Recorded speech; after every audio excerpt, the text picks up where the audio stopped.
Il pèse plus de 14 000 tonnes et mesure 138 mètres de long. Dans ses soutes, 16 missiles à tête nucléaire sont positionnés. Voici l'un des 4 sous-marins nucléaires lanceurs d'engins français. Les Alliés ont visité ce mastodonte dans la base opérationnelle de l'île Longue, en France. La visite s'effectue dans le cadre d'une révision de la politique de dissuasion nucléaire de l'OTAN. Telle que décidée au sommet de Lisbonne, cette révision s'inscrit dans le cadre d'un nouvel environnement stratégique et fait suite à l'adoption du nouveau concept stratégique. En fait, l'OTAN veut participer à la dissuasion et à la défense contre les menaces actuelles. Ce qui se passe en ce moment, c'est un processus de révision pour trouver la combinaison appropriée. Donc réfléchir à quelles sont les forces nucléaires nécessaires, que faut-il en plus des forces de défense antimissiles conventionnelles pour que l'OTAN apporte la sécurité voulue aux Alliés.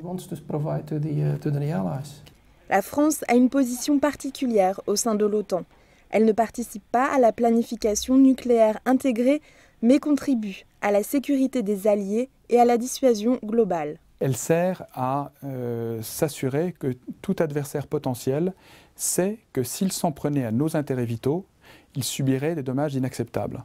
Et la seule arme qui permette d'établir une telle disproportion entre les dommages qui seraient subis et les gains que pourrait escompter un adversaire, c'est l'arme nucléaire.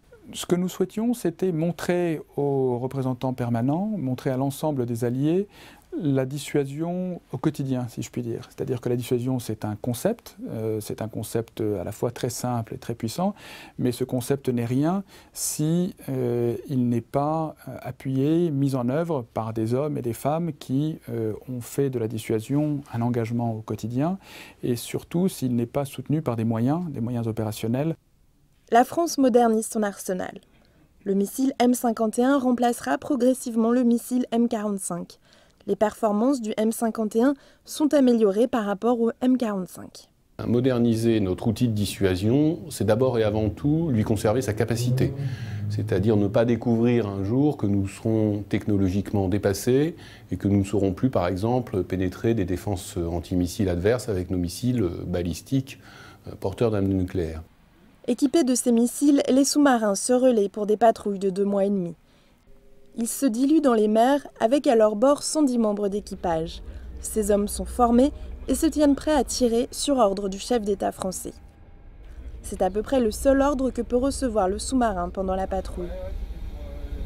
La communication est en effet limitée avec l'extérieur. À terre, personne ne sait où se trouve le sous-marin. En fait, seul le commandant du submersible connaît sa position. La position est effectivement très confidentielle. Le concept français est que ce sous-marin pourra justement renforcer son invulnérabilité. Le sous-marin doit pouvoir se diluer dans un vaste espace dans lequel justement la probabilité de le trouver soit très faible. Et donc le commandant est justement très libre de conduire sa patrouille comme il le juge nécessaire. Et aucune personne à terre en France ne connaît la position du sous-marin. Il n'y a comme ça aucun moyen de pression sur quiconque à terre pour essayer de savoir où se trouve le sous-marin. Autre caractéristique du sous-marin, sa discrétion. Il est indétectable sous mer grâce à son sonar passif qui écoute les sons mais n'en émet pas. Il ne fait donc pas plus de bruit que son mouvement sous mer. La discrétion, c'est un gros effort dès la conception du sous-marin. Le vecteur principal d'indiscrétion étant l'énergie acoustique rayonnée par le bateau, le bruit que fait le sous-marin dans la mer.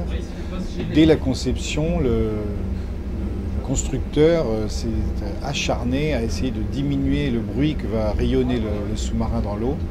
Donc ça passe dès le départ par la conception de machines déjà silencieuse par elle-même, et en plus montée sur des plots suspendus, isolant le bruit rayonné sur des carlingages.